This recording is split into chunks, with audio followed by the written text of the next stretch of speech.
Once again, it's a privilege to be welcome into your homes. Today we are reading from Luke chapter 11, verse 15 to 26. When Jesus had driven out a demon, some of the crowd said, "By the power of Beelzebul, the prince of demons, he drives out demons." Others, to test him, asked him for a sign from heaven. But he knew their thoughts and said to them, "Every kingdom divided against itself will be laid waste, and house will fall against house. And if Satan is divided against himself, how will his kingdom stand? For you say that it is by Beelzebul that I drive out demons.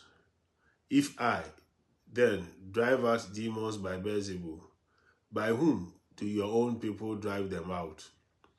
Therefore they will be your judges.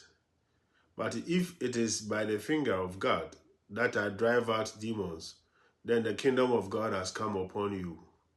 When a strong man, fully armed, guards his palace, his possessions are safe. But when one stronger than he attacks and overcomes him, he takes away the armor on which he relied and distributes the spoils. Whoever is not with me is against me, and whoever does not gather with me scatters. When an unclean spirit goes out of someone, it roams through arid regions, searching for rest. But finding none, it says, "I shall return to my home from which I came." But upon returning, it finds it swept clean and put in order. Then it goes and brings back 7 other spirits more wicked than itself, who move in and dwell there. And the last condition of that man is worse than the first.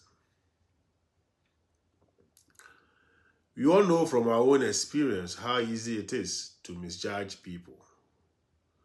We see someone doing something or not doing something, and we draw certain conclusions.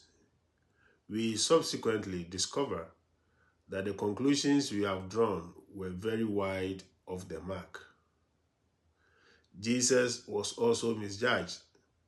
Some people came to certain conclusions about him, which were very far from the truth. We find a particularly dramatic example of that in the reading. Some came to the conclusion that the power that was at work in Jesus was not the power of God, but the power of Satan. It is hard to imagine a greater misjudgment than to call good evil. Some people were completely closed to all the good that was being done through Jesus. In contrast, Jesus was always open to the good that was present in the lives of others, even when they themselves were not very aware of it. When Peter said to Jesus by the Sea of Galilee, "Depart from me, for I am a sinful man," Jesus replied, "Do not be afraid. From now on, it is people you will catch." Jesus was alert to the traces of the Spirit in the lives of others. Dear friends, as his followers, we are called to have the same sensitivity to the traces of the Spirit in the lives of those around us. We are to be more attuned to the presence of goodness in others than to the presence of sin in them. Shalom. Peace.